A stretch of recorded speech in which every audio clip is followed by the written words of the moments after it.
चलते हैं श्रीमद् भागवत महापुराण, जिसमें महाराज पृथु परम धाम को प्राप्त हुए और उन्हीं के शरीर को लेकर महारानी अर्ची चिता में प्रवेश कर गई और वो भी परम पद को प्राप्त हुई। महाराज पृथु के बाद उनके पुत्र परम यशस्वी विजिताश्व ये महाराज पृथु के सिंहासन पर विराजमान हुए।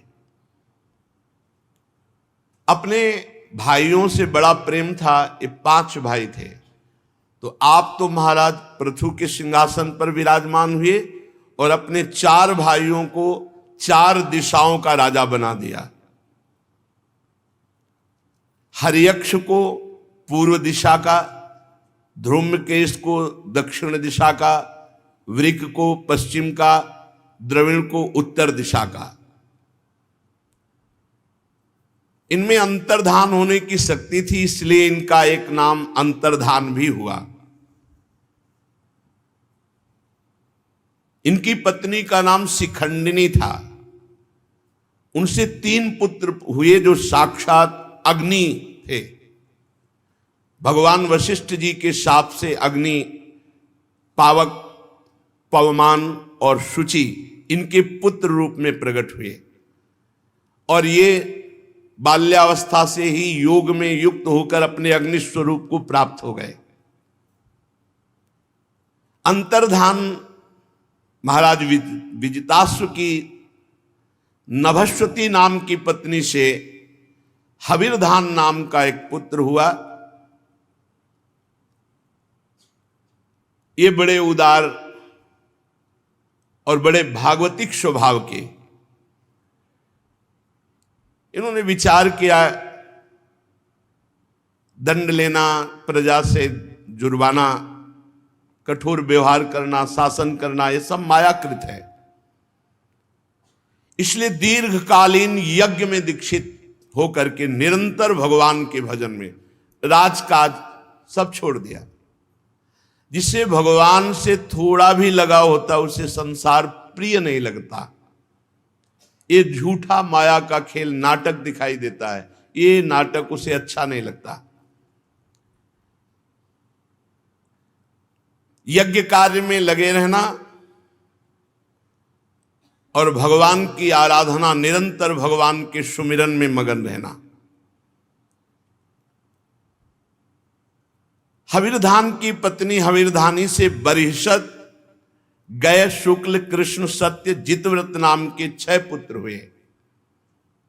ये बरिहसद बहुत याज्ञिक स्वभाव के थे। इनका एक तरह से व्यसन था यज्ञ करना। इतनी यज्ञ की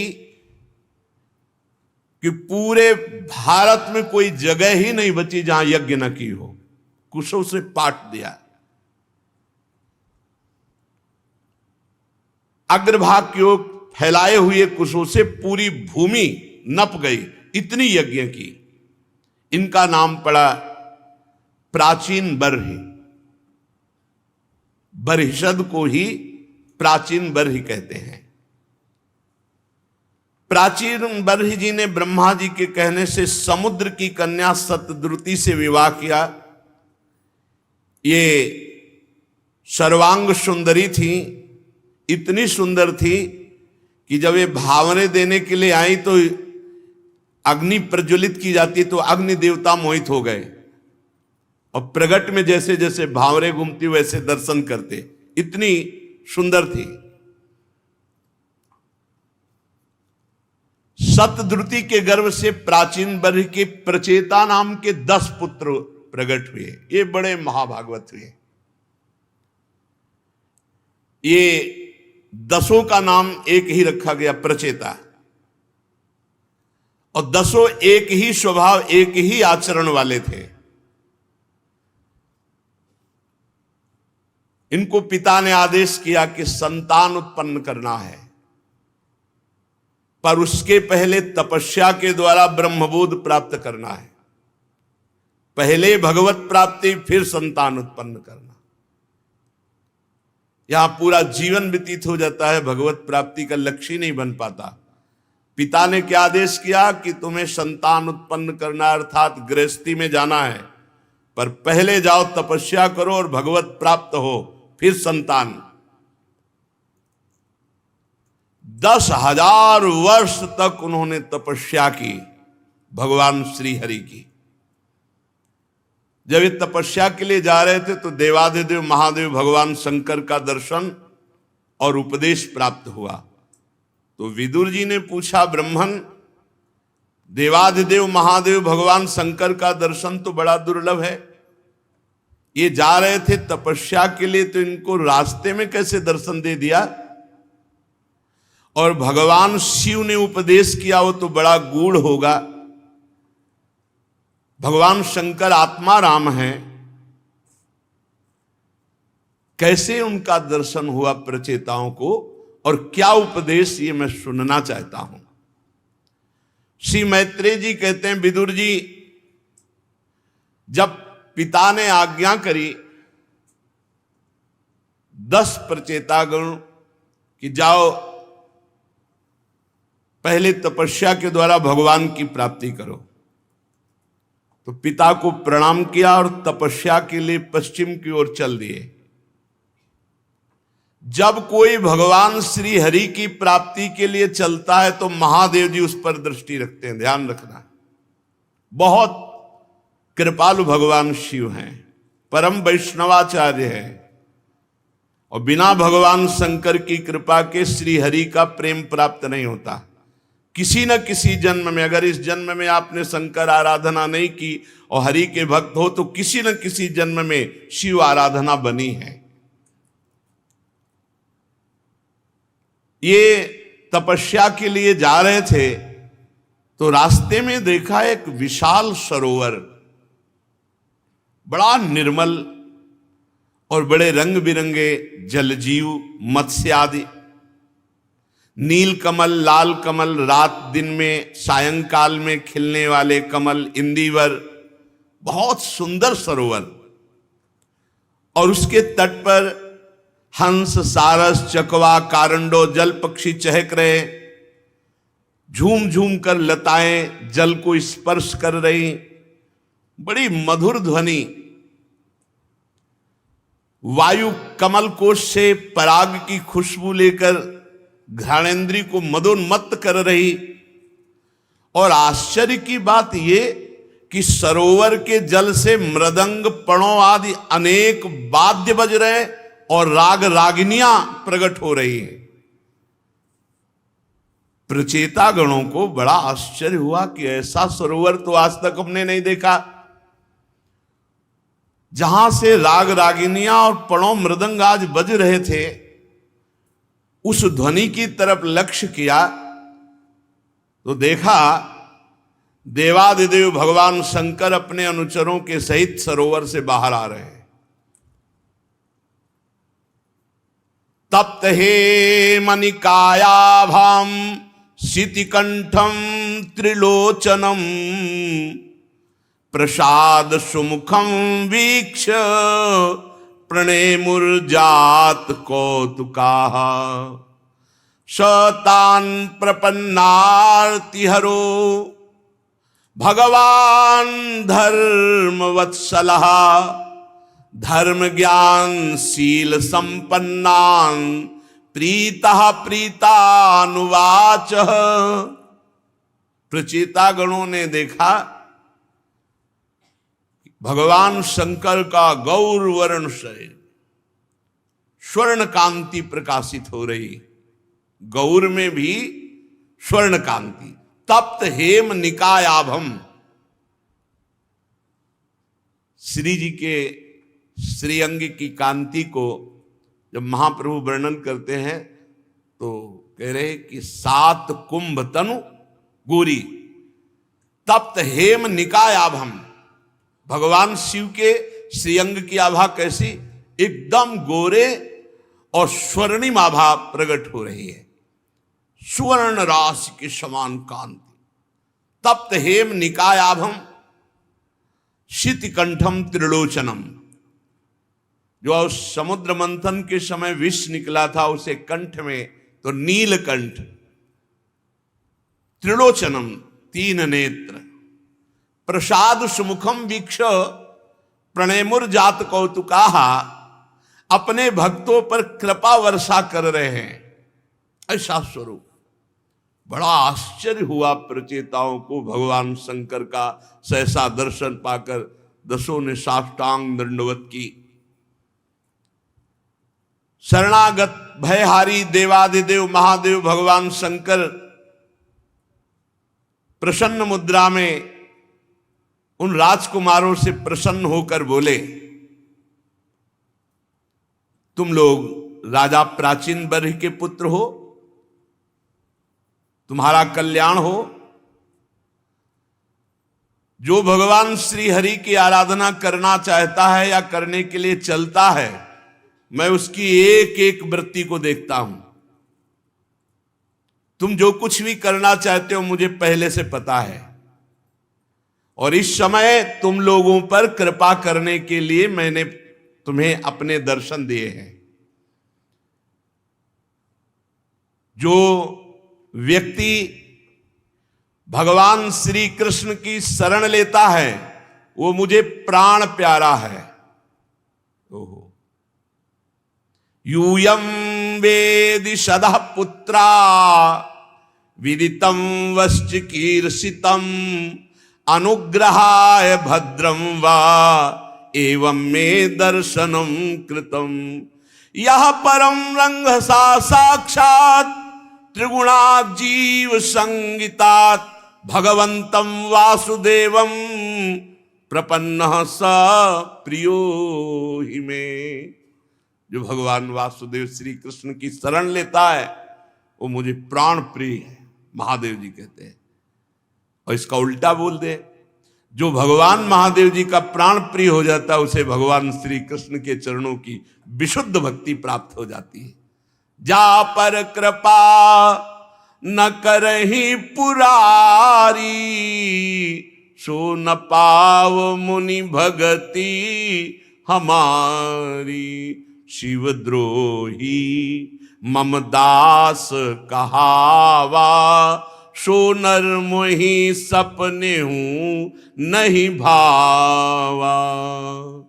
भगवान शंकर कह रहे, जो भगवान श्री कृष्ण की शरण लेता है वो मुझे प्राण प्रिय हो जाता है।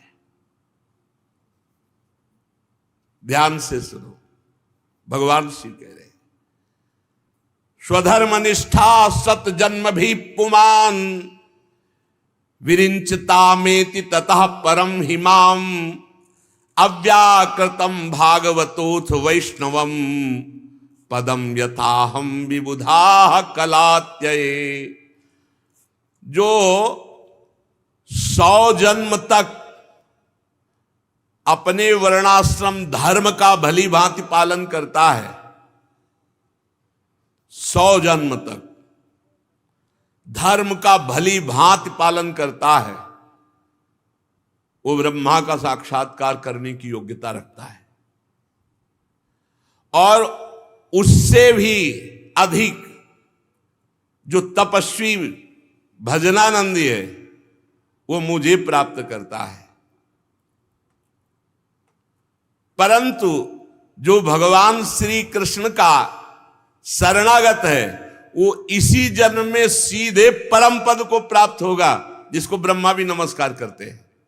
सर्व प्रपंचातीत परम पद को प्राप्त होगा, जिसे रुद्र रूप में स्थित मैं तथा अन्य अधिकारिक देवता ब्रह्मा ये सब नमस्कार करते हैं। और अंत में जब सृष्टि का लय होता है तो उस परम पद को हम प्राप्त होते हैं। वह परम पद श्री कृष्ण शरणागत को इसी जन्म में सीधे प्राप्त होता है। अथ भागवता यूयम प्रियाहस्त भगवान यथा, न मत भगवता नाम च प्रेया अनन्योस्ति कर्हिचित। इदं विविक्तम जप्तव्यम पवित्रम मंगलम परम, निःश्रेयस्करं चापि श्रूयताम तद वदामि वह। भगवान श्री कृष्ण से जुड़ने के नाते से हम तुम्हें बहुत प्यार करते हैं। कितने प्यार करते हैं? महादेव जी कह रहे इस्त भगवान यथा अथ भागवता यूयम प्रियाः, तो इस्त भगवान यथा, मैं जितना श्री कृष्ण को प्यार करता हूं उतना श्री कृष्ण भक्त को प्यार करता हूं।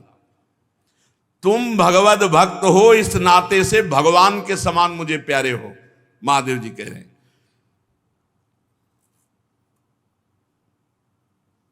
इस प्रकार भगवान के भक्तों को मैं बहुत प्यार करता हूं। भगवान शिव कह रहे हैं अपने आप अहेतु की कृपा से प्यार करते हैं। तुम्हारे बिना पूछे तुम्हें जहां जाना है और जो सिद्धि प्राप्त करनी है, उसके लिए मैं एक तुम्हें परम पवित्र मंगलमय कल्याणकारी स्तोत्र, इसे शुद्ध भाव से जप करना, बहुत जल्दी भगवत साक्षात्कार हो जाएगा। गंगा किनारे इसका अनुष्ठान किया था। बहुत भगवान शिव का दिया हुआ स्तोत्र सामर्थ्यशाली है। अब एक ही लगो, जब तक लगोगे नहीं तब तक अनुभूतियां थोड़ी होती है। श्री रुद्र उवाच जितम तम आत्मविद्धुर्य स्वस्ते स्वस्तिरस्तु मे भवताराध साराधम सर्वस्मा आत्मने नमः। नमः पंकजनाभाय भूत सूक्ष्मेन्द्रियात्मने वासुदेवाय शांताय कूटस्थाय स्वरोचिसे। भगवान शिव ने ये स्तोत्र बताया और इस स्तोत्र का फल है भगवत साक्षात्कार। भगवान रुद्र बोले स्तोत्र, हे भगवान, आपका उत्कर्ष उच्च कोटि के आत्मज्ञानियों के कल्याण के लिए, निजानंद लाभ के लिए है। आपका उत्कर्ष मेरा कल्याण करे। हे प्रभु, आप सर्वदा अपने निरतिशय परमानंद स्वरूप में स्थित रहते हैं। ऐसे सर्वात्मक आत्मस्वरूप भगवान आपको नमस्कार है। हे पद्मनाभ, आपको नमस्कार है। हे भूत सूक्ष्म और इंद्रियों के नियंता शांत एक रस स्वयं प्रकाश श्री कृष्ण, आपको नमस्कार है। संकर्षणाय सूक्ष्माय दुरंतायांतकाय च नमो विश्व प्रबोधाय प्रद्युम्नायांतरात्मने नमो नमो अनिरुद्धाय हृषिकेशेन्द्रियात्मने नमः परमहंसाय पूर्णाय निभृतात्मने स्वर्गापवर्ग द्वाराय नित्यं शुचिसदे नमः।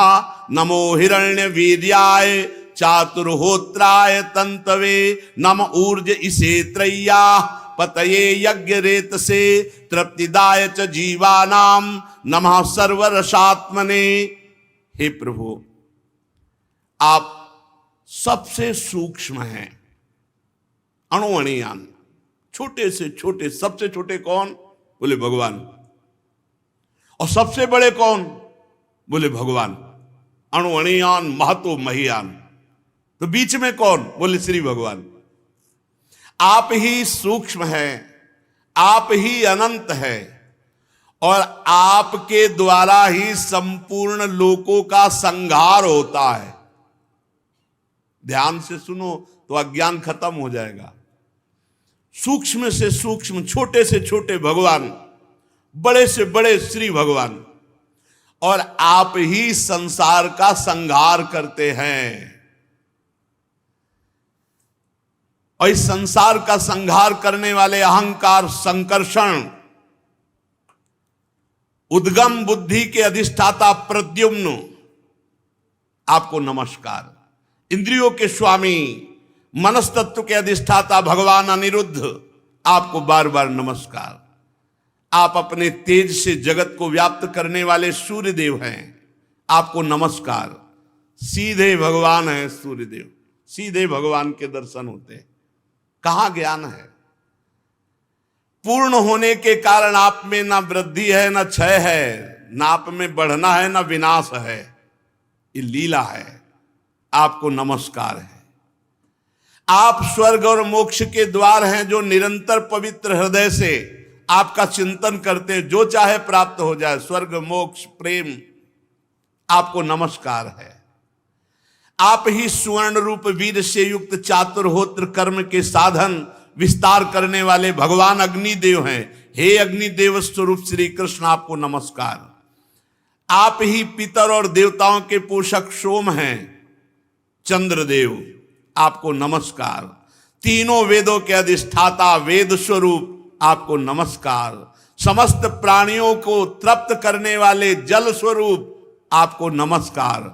समस्त प्राणियों के देह आप हैं, पृथ्वी आप हैं, ये विराट संसार आप हैं, इसी त्रिलोकी को पालन करने वाले आप हैं। आप ही सबकी श्वासों में वायु रूप से, प्राणवायु रूप से, आपको नमस्कार। भगवान ही भगवान। आप अपने गुण शब्द के द्वारा समस्त पदार्थों का ज्ञान कराने वाले बाहर भीतर आकाश रूप से, इसलिए हे आकाश स्वरूप श्री कृष्ण, आपको नमस्कार। आप ही वैकुंठ लोक हैं, आपको बार बार नमस्कार। आप ही पितृलोक की प्राप्ति कराने वाले प्रवृत्ति कर्म रूप, देवलोक की प्राप्ति कराने वाले निवृत्ति कर्म रूप, और अधर्म का फल रूप नरक, दुख, मृत्यु, ये आपको नमस्कार। आप ही दुख रूप भी हैं, आप ही मृत्यु भी हैं, आप ही नरक भी हैं। इसलिए बहुत होश से आपका कौन स्वरूप पसंद है आपको? मोक्ष स्वरूप, प्रेम स्वरूप, धर्म स्वरूप, सुख स्वरूप, तो वो स्वीकार करो। भगवान ही सब कुछ बने हुए हैं। नाथ, आप पुराण पुरुष, सांख्य और योग के अधीश्वर भगवान श्री कृष्ण हैं। आप सब प्रकार की कामनाओं की पूर्ति करने वाले मंत्र मूर्ति, महान धर्म स्वरूप हैं। आप मंत्रमय हैं। ये जो आप मंत्र ध्यान करते हो, साक्षात भगवान है, साक्षात प्रभु हैं। करो ना ध्यान। ध्यान करते हुए मंत्र जपो, देखो अभी कैसी शक्ति जागृत होती है। आप ज्ञान शक्ति हैं, और आप जिसके हृदय में ज्ञान शक्ति रूप से प्रकट होते हैं, उसको माया कुंठित नहीं कर सकती। वो ज्ञान शक्ति कुंठित नहीं कर सकती। पढ़ लिख के जो ज्ञान है उसे माया अपहरण कर लेगी, लेकिन भजन से जो ज्ञान होगा उसे माया कुंठित नहीं कर सकती। आपको नमस्कार है, नमस्कार है। प्रभु, आप ही कर्ता करण कर्म तीनों को शक्ति प्रदान करने वाले हैं। आप ही भगवान रुद्र हैं, आप ही ज्ञान हैं, आप ही क्रिया रूप हैं, आप ही चार वाणी हैं, परा, पश्चिंती, मध्यमा, वैखरी। ये चार प्रकार की वाणी आप ही हैं। प्रभु, ये हम आपकी विनय कर रहे हैं क्योंकि आपके दर्शन करना चाहते हैं। अतः आपके भक्तजन जिनका पूजन करते हैं, आप अपने निज जनों को प्राण प्यारे हैं। मैं उस रूप को देखना चाहता हूं, आप वो रूप हमें दिखाएं। आप हमें अपने दर्शन दीजिए। आपका वो रूप समस्त इंद्रियों को तृप्त करने वाला है। सुना है कि वो वर्षाकालीन मेघ के समान स्निग्ध श्याम, संपूर्ण सौंदर्यों का सार सर्वस्व है। सुंदर चार विशाल भुजाएं, मनोहर मुखारविंद, कमल दल के समान नेत्र, सुंदर भौहें, सुघड़ नासिका, मनमोहिनी दंत पंक्ति, बहुत चिकने कपोल, मनोहर मुखमंडल, शोभाशाली समान कर्ण युगल।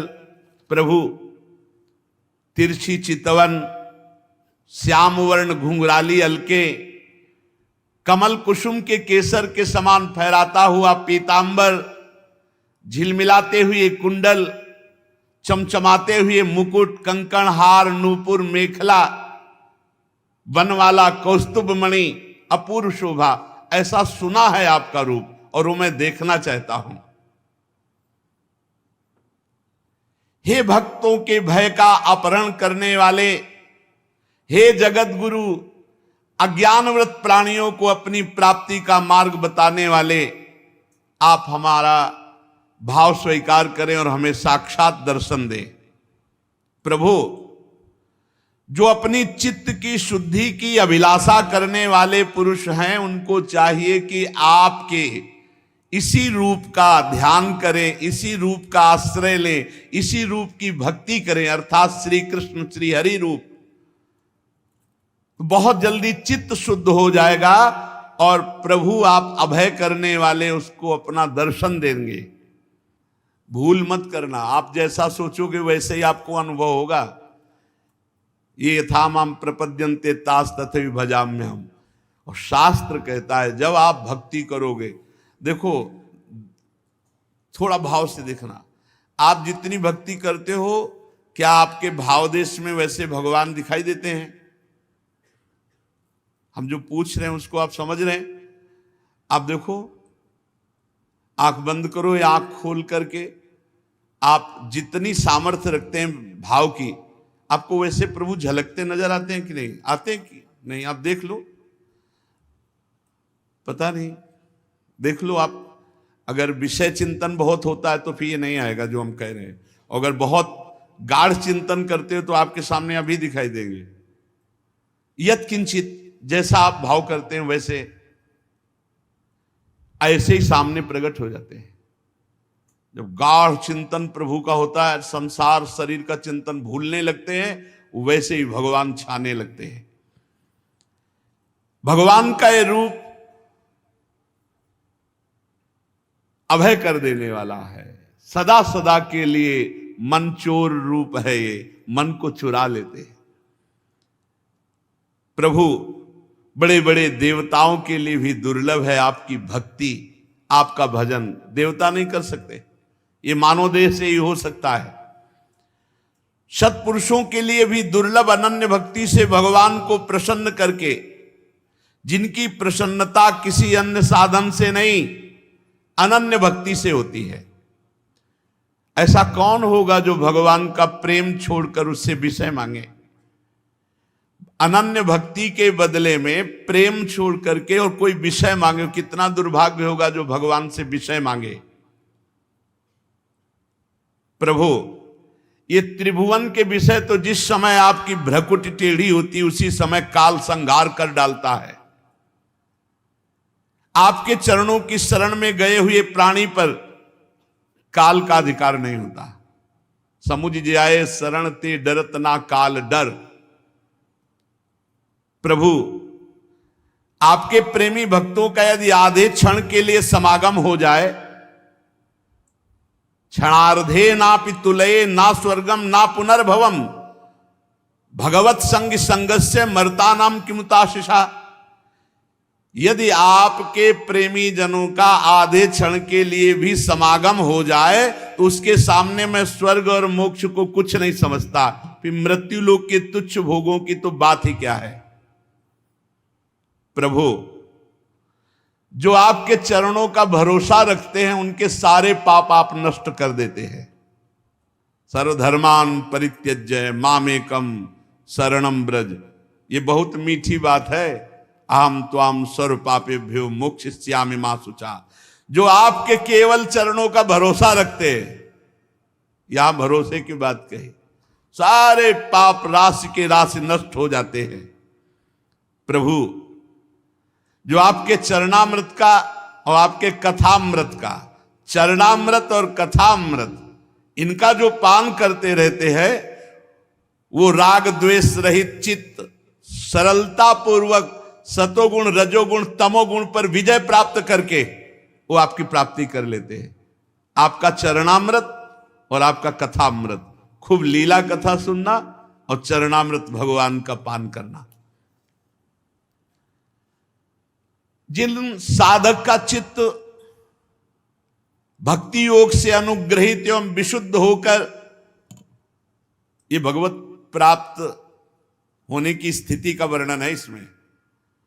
नायस्य चित्तम बहिरर्थ विभ्रमम तमो गुहायाम च विशुद्धमाविशत् यद भक्ति योगानुग्रहीत मंजसा मुनिर्विचष्टे ननु तत्र ते गतिम। ऐसी स्थिति में भगवत साक्षात्कार होता है। सरल भाषा में उड़िया बाबा ने इसी को कहा, जिसका किसी भी नवीन विषय भोगने की इच्छा का भाव खत्म हो गया है, जो पूरे विश्व में राग द्वेष से रहित है, वो भगवत प्राप्त है या भगवत प्राप्ति होने वाली है। यहां वर्णन करते हैं, नायस्य चित्तम बहिरर्थ विभ्रमम। जिस साधक का चित्त किसी भी विषय में नहीं जा रहा है, न अच्छा न बुरा, न सत न असत, जिसे कहा गया न सोचति न कांक्षति, नायस्य चित्तम बहिरर्थ विभ्रमम, डूबा है नाम में, मंत्र में, रूप में, लीला में, ना कोई बाहर विषय ना कोई अंदर विषय चिंतन। तमो गुहायाम, जो अज्ञान रूपी अंधकार में प्रकृति में आकर्षित होकर जाना, ये सब खत्म हो चुका है। इतना भजन में स्थिति है कि जो अज्ञान के कारण मना खष्टान इंद्रियाणि प्रकृति स्थान करसती, वो खत्म हो चुका है। ना अंदर विषय चिंतन, न बाहर कोई लुभायमान विषय, न बाहर भटकना, ना अंदर से किसी गुण का प्रवाह। बोले वो अनायास ही आपका दर्शन पा जाता है। अनायास ही भगवान का किसी भी क्षण दर्शन हो सकता है। अब जिसके अंदर किसी भी भोग की इच्छा नहीं, मंत्र नाम में इतना डूबा हुआ है कि भटकी नहीं रहा, मन जा ही नहीं रहा, अब वो किसी क्षण भगवत साक्षात्कार कर सकता है। कितना विजय में सुख होता है वो वही जानते हैं जो विजय को प्राप्त होते हैं। सोचो, जब साधारण खेलों में विजय होती है पूरा भारत उत्साह मनाता है, नहीं बोले वो अमुक खेल में वो विजय प्राप्त किए तो पूरा भारत आनंदित। सोचो, जो इस माया खेल में संपूर्ण त्रिभुवन पर विजय प्राप्त कर लिया, संपूर्ण त्रिभुवन को पराजित करने वाली माया पर विजय प्राप्त करके मायाधीश भगवान का साक्षात्कार कर लिया, क्या आनंद हो। उसका आनंद का कैसे वर्णन करें। किसको होता है? बोले नायस्य चित्तम बहिरर्थ विभ्रमम तमो गुहायाम च विशुद्ध माविशत यद भक्ति योगानुग्रहित मंजसा मुनिर विचष्टे ननु तत्र ते गतिम। जिसका चित्त भक्ति योग अर्थात भगवान में इतना तन्मय है कि बाहर के विषय का कोई भी आकर्षण नहीं, वो अंदर जो मन विषय देता रहता है वो भटकना बंद कर दिया। सतोगुण रजोगुण तमोगुण का कोई प्रभाव उसके ऊपर नहीं पड़ रहा, हर समय भजन में डूबा हुआ। बोले वो अनायास ही आपके स्वरूप का दर्शन पा जाता है, किसी क्षण भगवत साक्षात्कार हो सकता है।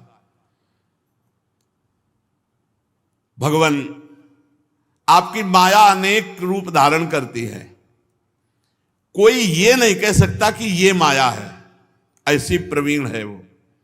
अनेक रूप धारण करके छल करती है, रचना पालन संहार ये सब इसी के रूप है।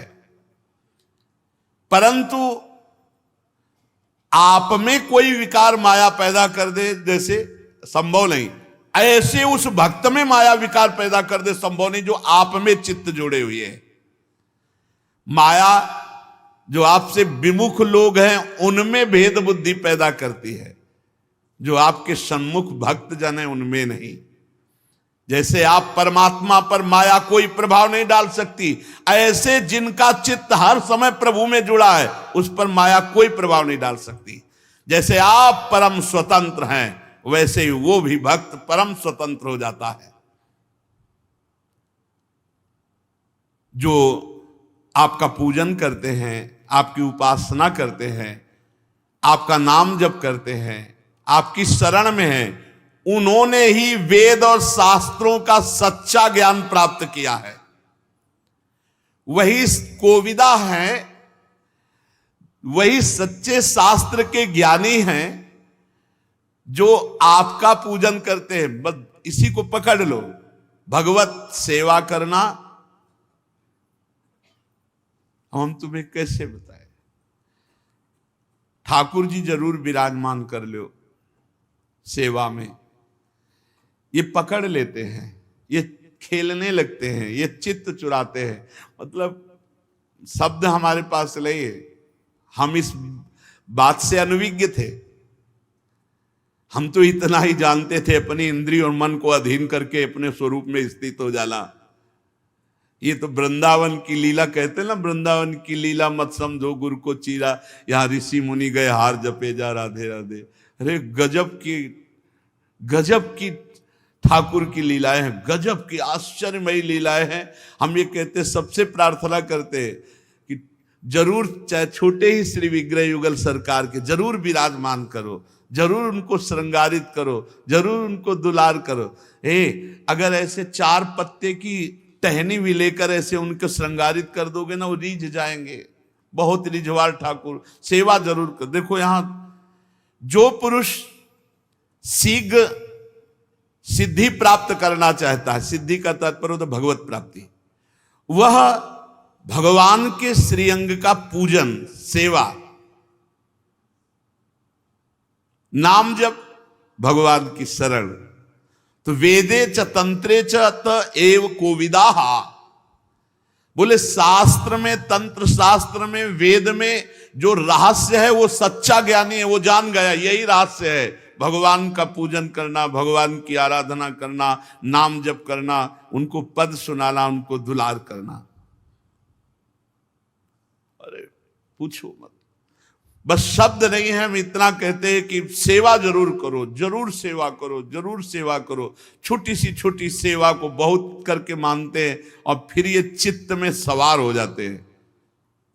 फिर ये जो कितना दुलार होता है जब वो कहते हैं कि हमें ये दो, कैसा लगेगा जब प्रभु आपसे कहे हमें ये पहनाओ, हमें ये पवाओ, हमको वहां घुमाओ, कैसा लगेगा आपको? रोना आएगा, रोना आएगा। आप जब आपसे बात करेंगे तो आपको पता चलेगा, और बात तब करेंगे जब आप किसी से बात नहीं करोगे, केवल उन्हीं से बात करोगे, उन्हीं का श्रृंगार करोगे, उन्हीं को देखोगे तो बात करने लगेंगे। अनन्य भक्ति। प्रभु इस सृष्टि की पूर्व माया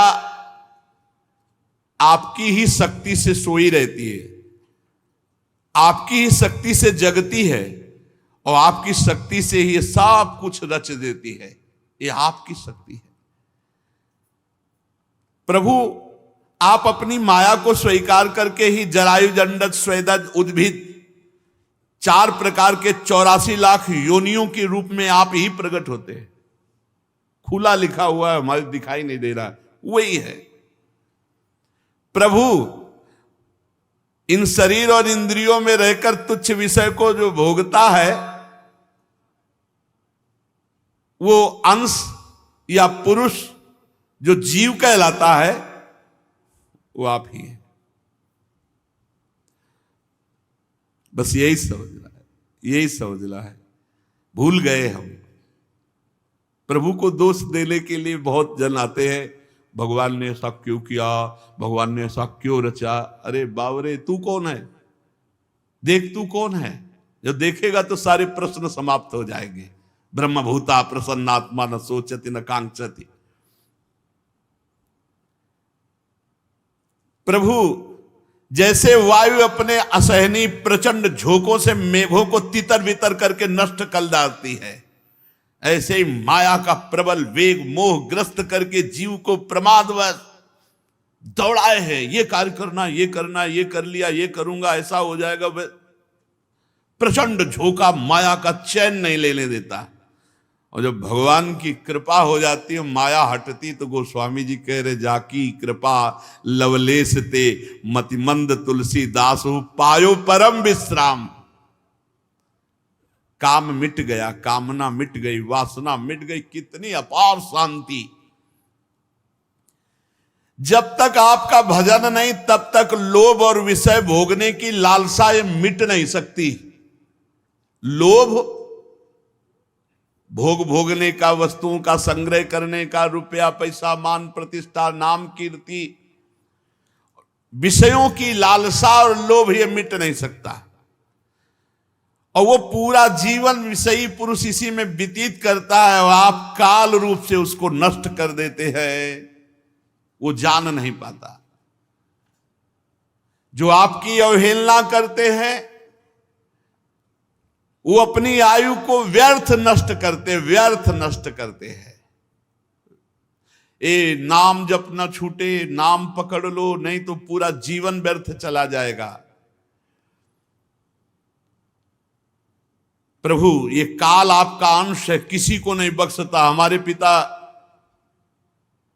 ब्रह्मा को भी नहीं, स्वयंभू को नहीं, कोई भी ऐसा नहीं जिसको काल चाट ना जाए।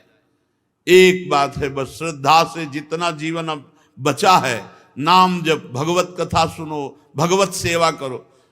अगर शरीर में थोड़ी भी सामर्थ्य हो तो ठाकुर सेवा जरूर विराजमान कर लो। जिसके कोई नहीं होंगे उनकी ये सेवा स्वयं करने लगते हैं, स्वयं सेवा करने लगते हैं। ये विराजमान करो, ठाकुर सेवा जरूर, सब विराजमान करो ठाकुर सेवा। कुछ ना होए तो एक तुलसी दल चरणों में चढ़ा दो, वृंदावन का कोई पत्ता लाके ऐसे 2-4 पत्ते से, उसी में हमारे ठाकुर, वृंदावन के ठाकुर बहुत जल्दी रिझवार ठाकुर है। और जो आप पाओ वो भोग लगा दो, बहुत सरल सेवा है। अच्छा, यहाँ कोई मंत्रों वाली है नहीं सेवा कि हमें तो मंत्र नहीं आते, हमें भोग लगाने के मंत्र कुछ नहीं। राधा राधा राधा, पूरी सेवा इसी से कर लो। यहाँ भाव की, भावोत्सवेन भजताम रस काम धेनु। कर्माबाई पद्धति से खिचड़ी पवाती थी क्या? सब पद्धति अलग, भाव की पद्धति अलग। हे ब्रह्मन, ये सारा जगत काल से भयभीत है। हे परमात्मन, जो आपकी शरण में आ गए वही भय शून्य हो जाते हैं। भगवान शिव कह रहे, हे राजकुमारों, ये जो मैंने स्तोत्र कहा, तुम परम पवित्र होकर स्तोत्र का जप करो, बहुत जल्दी भगवत साक्षात्कार हो जाएगा।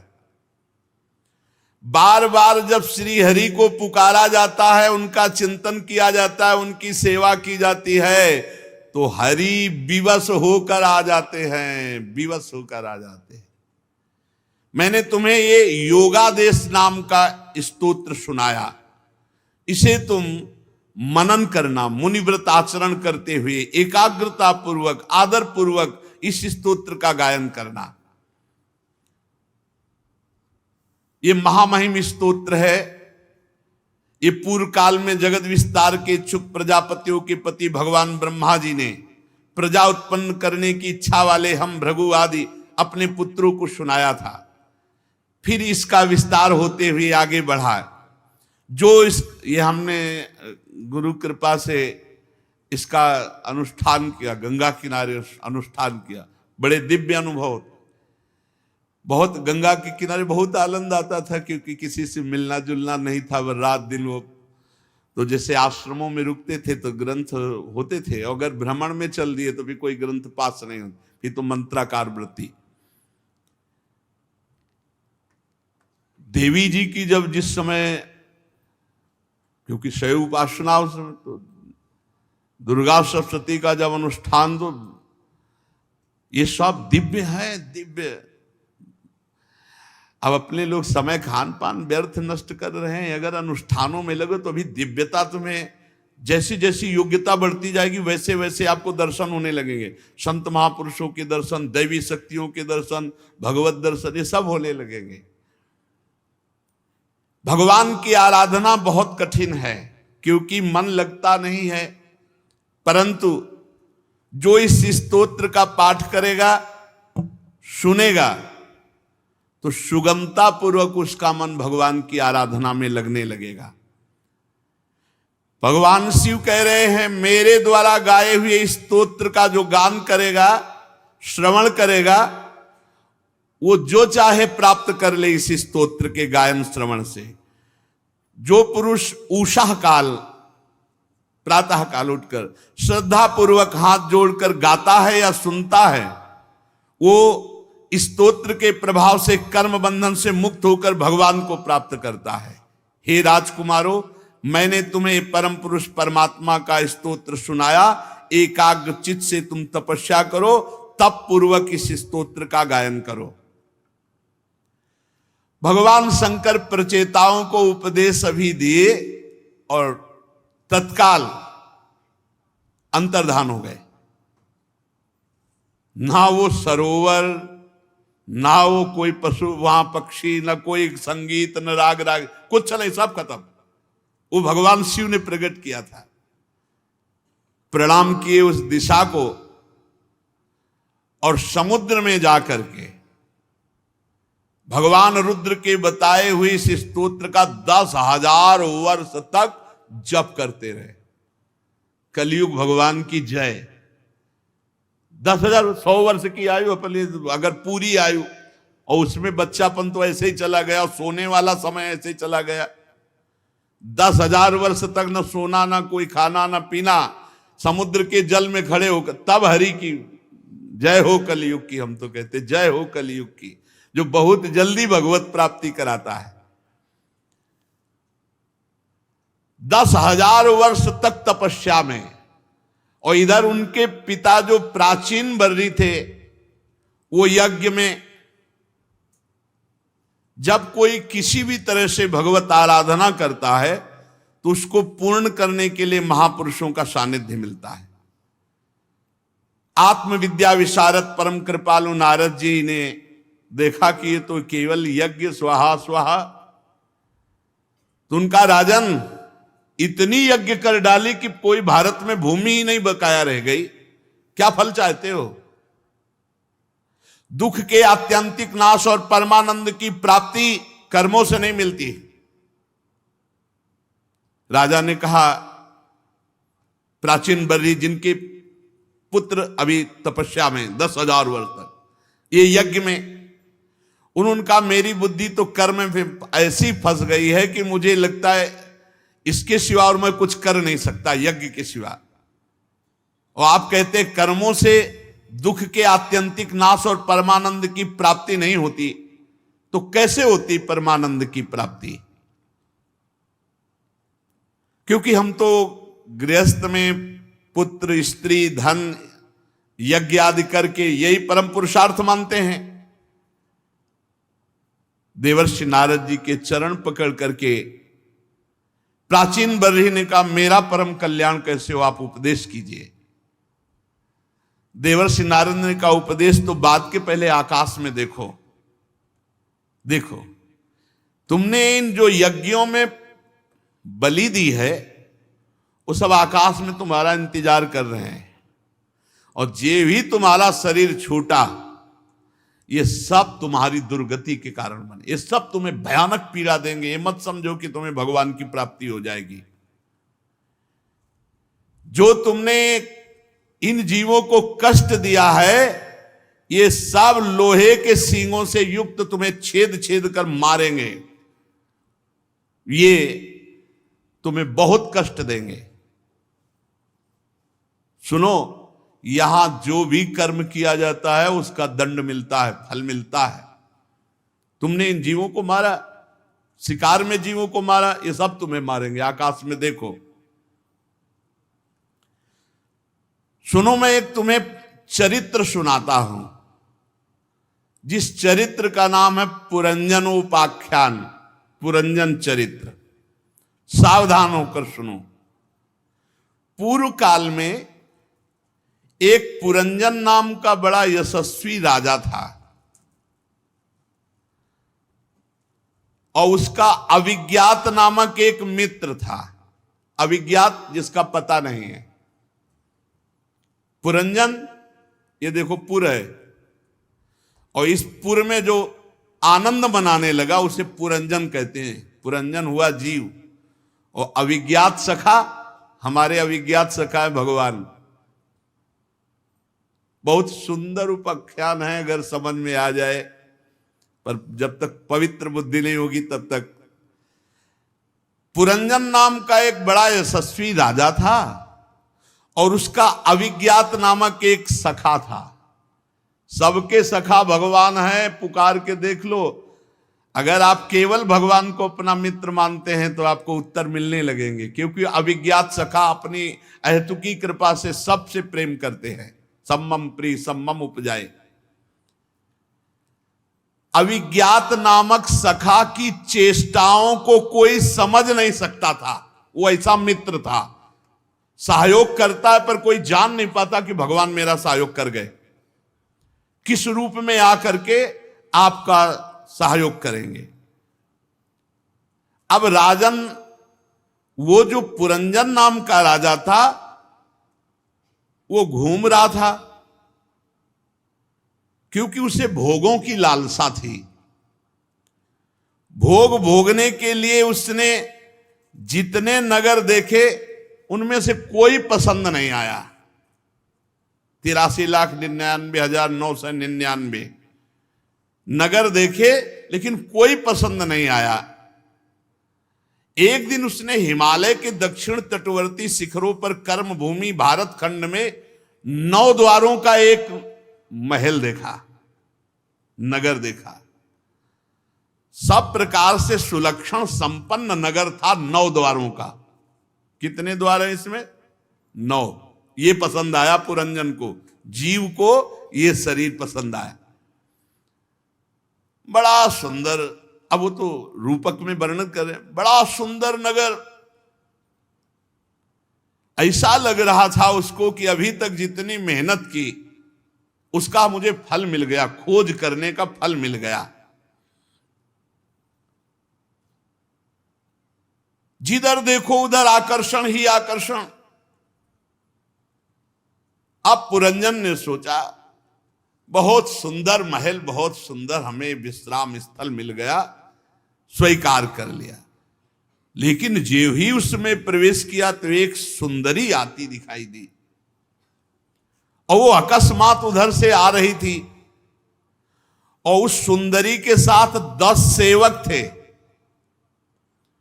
जो प्रत्येक 100 नायिकाओं का पति था, और 5 फण वाला सांप उस 9 द्वार वाले नगर की रक्षा कर रहा था। एक सुंदरी आती दिखाई दी, जिसके साथ 10 बलवान सेवक थे। उन बलवान सेवकों में एक एक के पास 100 पत्नियां।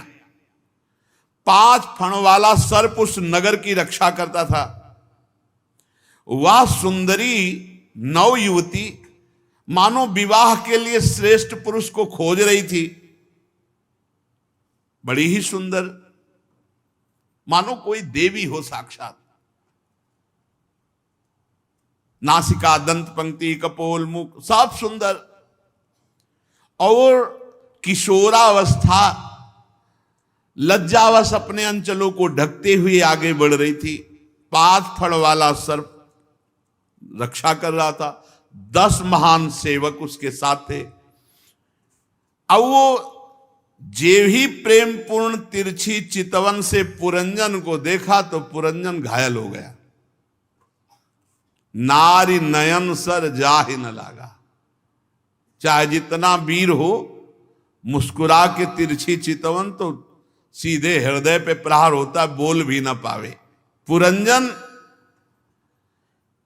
एकदम आसक्त हो गया और कहा, कमल दल लोचने, तुम कौन हो, किसकी कन्या हो, कहां से आ रही हो, तुम इस पुरी में हो, क्या करना चाहती हो? ये 10 सेवक कौन हैं, और ये बहुत सी सहेलियां तुम्हारे सामने कौन हैं, और ये 5 फण वाला सर्प कौन है? सुंदरी, तुम कौन सी देवी हो?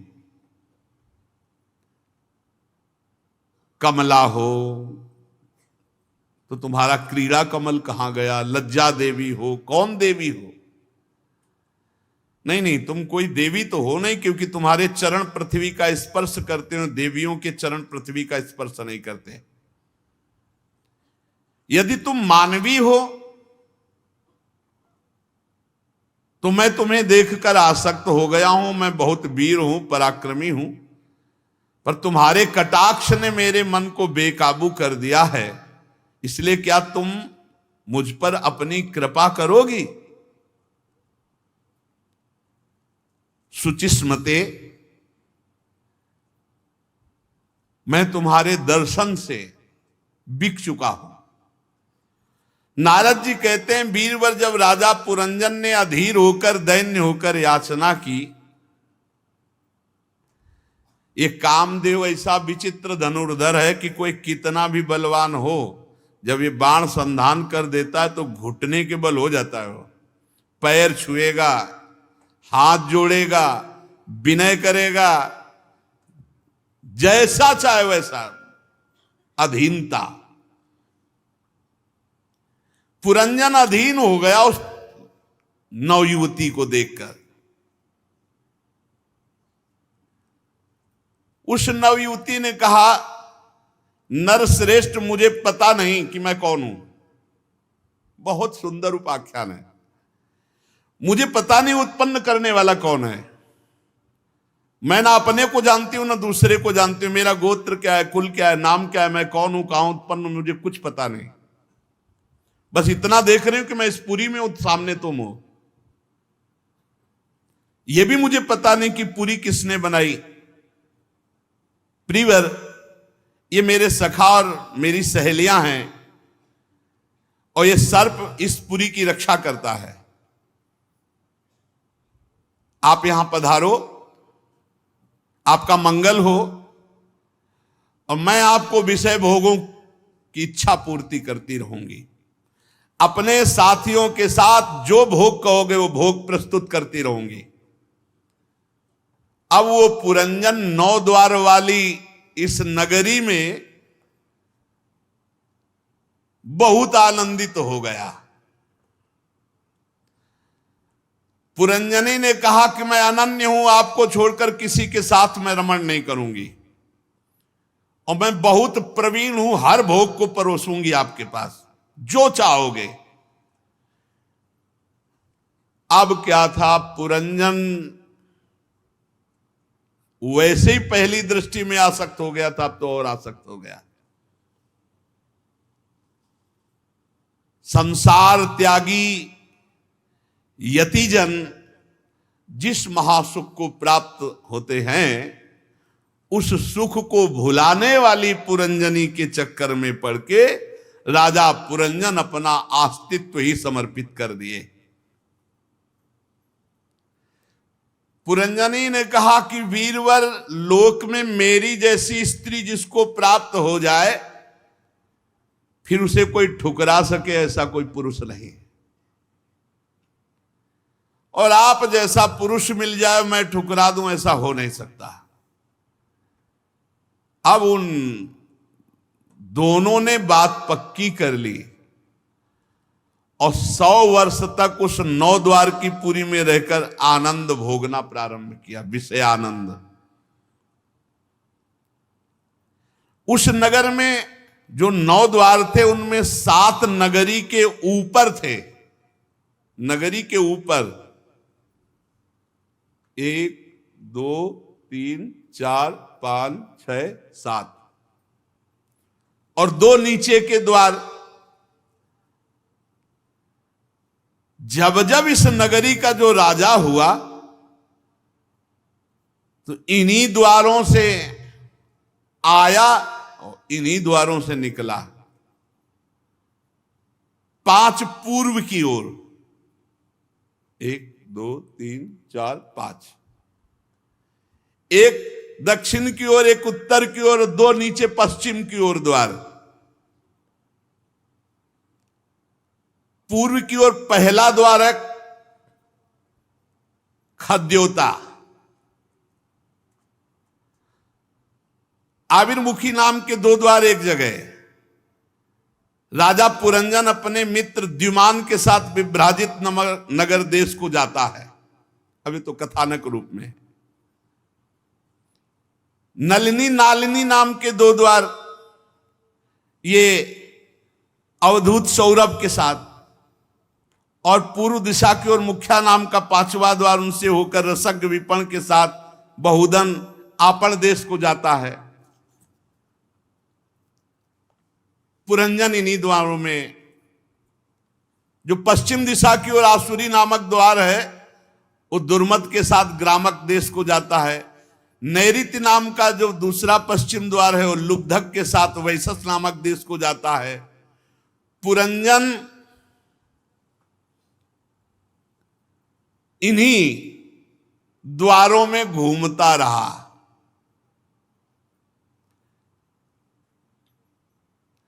इस नगर के निवासियों में निर्वाक और पेशकृत, ये 2 नागरिक अंधे थे। इनका आश्रय लेकर के जाता है। अब वो पुरंजनी को प्रसन्न करने के लिए ही पूरा जीवन लगा दिया। कैसे ठगा गया, रमणी के हाथ ठगा गया, ठगा गया रमणी के द्वारा। अधीनता पे अधीनता, अधीनता पे अधीनता। अब वो मद्यपान करती, इसको भी मद्यपान कराती। ये मद से उन्मत्त हो करके, अगर पुरंजनी गाती तो ये गाता, पुरंजनी हंसती तो पुरंजन हंसता, वो रोती तो ये रोता, जो करे बस वैसे ही। वो दौड़ती तो आप दौड़ता, वो खड़ी हो जाती तो आप खड़े, जो वो कहती वही। ठगा गया। सुंदरी पुरंजनी के द्वारा राजा पुरंजन ठगा गया। पूरा का पूरा पुरंजनी का जो परिकर था, इस राजा को रौंद दिया, अपने अधीन कर लिया। वो मूर्ख अपने को घर पाले हुए बंदर के समान बना लिया। इसका रूपक आगे वर्णन करेंगे। अब एक दिन राजा पुरंजन अपना विशाल धनुष, सोने का कवच, अक्षय तरकस धारण करके 11वें सेनापति के साथ 5 घोड़ों के शीघ्रगामी रथ में बैठकर पंचप्रस्थ नाम के वन में गया। 2 पहिए, 1 धुरी, 3 ध्वजा, 5 डोरी, 1 लगाम, 1 सारथी, 1 रथी बैठने का स्थान जहां पुरंजन बैठा। बहुत सुंदर नारद जी रूपक दे रहे। अब वो शिकार खेलने के शौक में कौन परवाह करता है क्या करन, मतलब किसको मारना चाहिए किसको नहीं मारना चाहिए। शिकार के शौक में बड़े अपराध किए, अर्थात भोग वासना के शौक में, मनमानी आसुरी प्रवृत्ति से। जो इस पुरंजनी को प्रसन्न करने के चक्कर में फंसा हुआ पुरंजन है, वो ये नहीं जान रहा मैं ऐसे आचरण कर रहा हूं जिनके कारण मुझे अधम योनियों में, नरक में जाना पड़ेगा। गंध, चंदन, माला, ये सब भोजन सामग्री जुटाना, पुरंजनी को बस प्रसन्न रखना। कैसे पुरंजनी मुस्कुरा दे। पुरंजनी मुस्कुराती तो है पर अधीन करके। जैसे जैसे जीव अधीन हो जाता है, वैसे वैसे बुद्धि उसको आसक्त करती चली जाती है। अरे बहुत दुर्दशा है, इस खेल को जान जाए तो जीवन मुक्त अभी हो जाए, भाग पड़ो। ये पुरंजनी का नाटक है। इसमें पुरंजन भोग इच्छा से फंस गया, इच्छा छोड़ दो। पुरंजन कौन है? अविज्ञात सखा पुरंजन दोनों एक हो जाएंगे। जैसे दर्पण हटाओ तो प्रतिबिंब खत्म। अब जो ही वो शिकार खेल के आया तो पुरंजनी बोली नहीं। वो दासियों से हाथ जोड़ के पूछा पुरंजन की, मेरा तो सर्वस्व लुट गया, क्या अपराध बन गया मुझसे? दासियों ने कहा, नरनाथ मुझे मालूम नहीं तुम्हारी प्रिय पत्नी ने क्या ठाना है, वो आज तो बोलेंगी ही नहीं, नाराज है। पुरंजन आसक्त हो चुका था, अस्त व्यस्त होकर चरणों में गिर गया पुरंजनी की। आसक्ति को तो कोई आसक्तवान पुरुष ही समझ सकता है। भोगी और आसक्ति थोड़ा हट करके है। भोगी को कहीं भी भोग मिले उसको कोई मतलब नहीं। आसक्तवान भी भोगी होता है, पर आसक्ति प्रदान होने पर वो जिस पे आसक्त हुआ उसी पे आसक्त रहेगा, दूसरे की तरफ नहीं आंख उठा के देख सकता। ये पुरंजन पुरंजनी से आसक्त था। बहुत व्याकुल होकर चरणों में गिरा और बोला, सुंदरी, वे सेवक तो बड़े अभागे होते जो अपने स्वामी को प्रसन्न न कर पावे, और मेरे से यदि अपराध बना तो उचित दंड दीजिए, क्योंकि अपने प्यारे के द्वारा दिया हुआ दंड बहुत मीठा होता है। पर आप ना बोले ऐसा ठीक, ये दंड मत दीजिए। अब जो जो विनय स्त्रैण पुरुष करता है वो सब पुरंजन ने विनय की। बड़े नखरे दिखाए, लिखा है नखरा, बड़े नखरे दिखाए। और जब देखा कि पुरंजन पूरे अधीन हो चुका है तब फिर मुस्कुरा दिया। अब उस कामिनी में आसक्त चित्त को पता ही नहीं चला कि आयु व्यतीत हो गई। वो उस रमणी ने ऐसा आसक्त किया पुरंजन को कि जिस कार्य के लिए वो आया था वो भूल गया और पुरंजनी में आसक्त होकर पूरा जीवन व्यतीत कर दिया। पूरी जवानी पुरंजन की ऐसे बीत गई मानो अभी आधा क्षण ही बीता हो। पुरंजनी से 1100 पुत्र और 110 कन्याएं हुई। ये सब वृत्तियां हैं, वृत्तियां। ये पूरा परिवार पौरंजनी नाम से विख्यात हुआ। सब एक दूसरे के ब्याह, पुत्र का किसी बधू से, पुत्री का, पूरा जीवन। स्त्री लंपट, वृद्धावस्था को प्राप्त, फिर भी पुरंजनी से दूरी नहीं। इतने में चंडवेग नाम का एक गंधर्वराज, 360 महाबलवान गंधर्व उसके अंडर में रहते हैं। 365 दिन होते हैं। 360 महाबलवान गंधर्व, और इनके साथ मिथुन भाव से उतनी ही गंधर्वियां। मिथुन भाव कृष्ण पक्ष, शुक्ल पक्ष। बारी बारी से चक्कर लगाकर भोग विलास सामग्रियों की भरी पूरी इस 9 द्वारों वाली नगरी को ये नष्ट करती रहती है। चंडवेग अपने अनुचरों के साथ राजा पुरंजन के नगर को विध्वंस करना प्रारंभ किया तो 5 फण वाले सर्प ने रोका। ये पुरंजन पुरी की चौकसी करने वाला 100 वर्ष तक अकेला लड़ता रहा। 720 गंधर्व गंधर्वियों से युद्ध करता रहा। बहुत से वीरों के साथ युद्ध करने के कारण वो बलहीन हो गया। अब स्त्री के वशीभूत महल में पड़ा हुआ पुरंजन बूढ़ा स्त्री के समीप ही। उसे पता चला कि अब तो आसपास शत्रुओं ने घेर लिया। एक दिन काल की एक कन्या वर की खोज में त्रिलोकी में भटक रही थी। किसी ने स्वीकार नहीं किया। काल की कन्या वृद्धावस्था, जरा, उसे दुर्भगा कहता थे तो इसलिए कोई उसे स्वीकार नहीं किया। उसने जबरदस्ती आकर के पुरंजन को स्वीकार किया। बूढ़ी अवस्था, वृद्धावस्था। बहुत हम लोगों की हम यही दुर्दशा है। इसी पुरंजन, पूरा इसी में आगे चलकर इसका व्याख्या भी करते हैं। यमनराज अपने श्रेष्ठ वीरों के साथ ऊपर से चढ़ाई कर दी पुरंजन के ऊपर, और ये गुप्त रूप से पता ही नहीं चल पाया पुरंजन को। ये काल कन्या जिसके यहां जाती, जिसके समीप जाती, जर्जर कर देती है, और यमनराज मृत्यु फिर उसे नष्ट कर देता है। प्रज्वाल नामक उसका भाई है। ये भयंकर गति से त्रिभुवन में विचरते रहते हैं। अब बलात् इतना आक्रमण हुआ उसकी नगरी में, सब नष्ट भ्रष्ट हो गई पूरी नगरी। आंखों से दिखता नहीं है, कान से सुनता नहीं है, दांत भी काम नहीं कर रहे। ये सब वृद्धावस्था।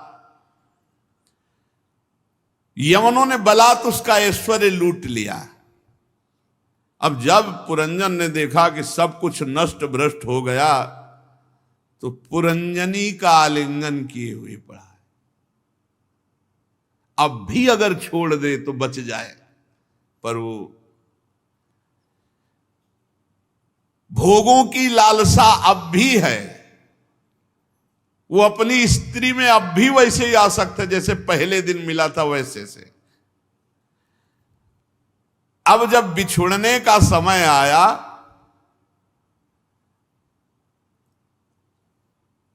काल, मृत्यु, जरा, इन सब का आक्रमण, प्रज्वार ने आग लगा दी पूरी पुरी में, नगरी जलने लगी। पुरंजन बड़ा व्याकुल हुआ। काल कन्या ने सर्प को पीड़ा पहुंचाकर उसको अधीन कर लिया। प्रज्वार ने आक्रमण कर दिया। अब जैसे कोटर में रहने वाला सर्प आग लगने पर भाग जाता है, ऐसे 5 फण वाला सर्प बड़े कष्ट से इस पुरी से निकला, वो पंच प्राण। पुरंजन अब भी बुद्धिहीन है, अब भी अपनी स्त्री के प्रेम पास में, पुरंजनी के प्रेम पास में ऐसा फंसा हुआ, गले से लगाए है, मरने जा रहा है, फिर भी उसका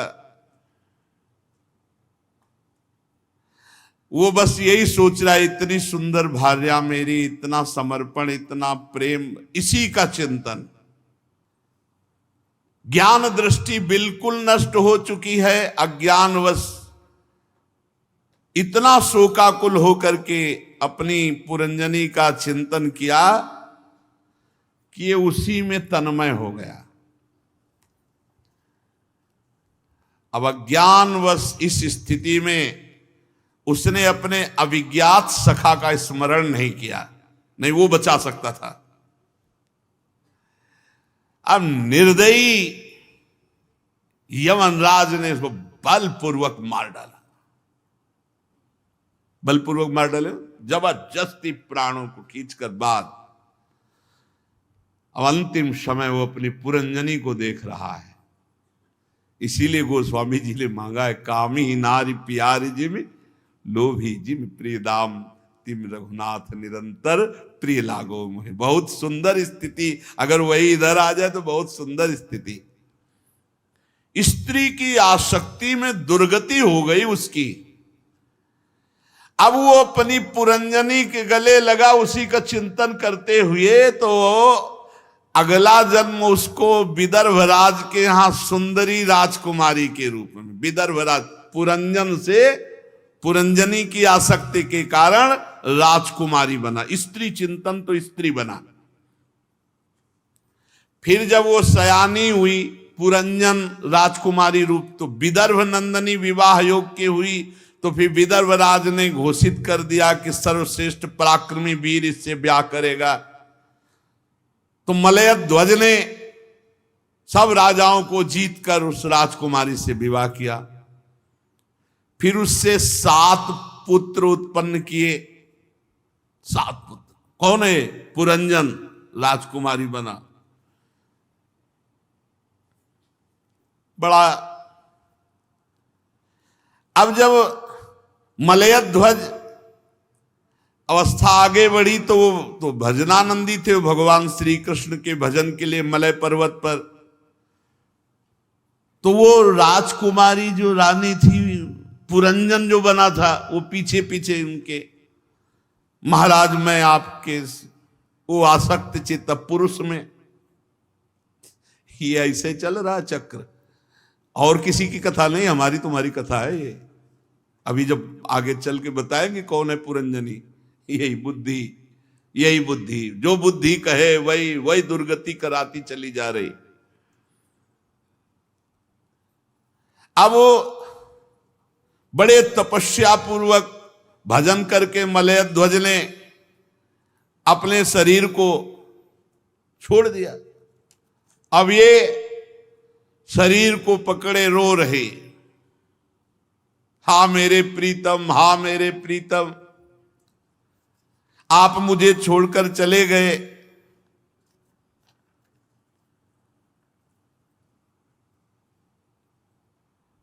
भगवान ने उस समय कृपा की।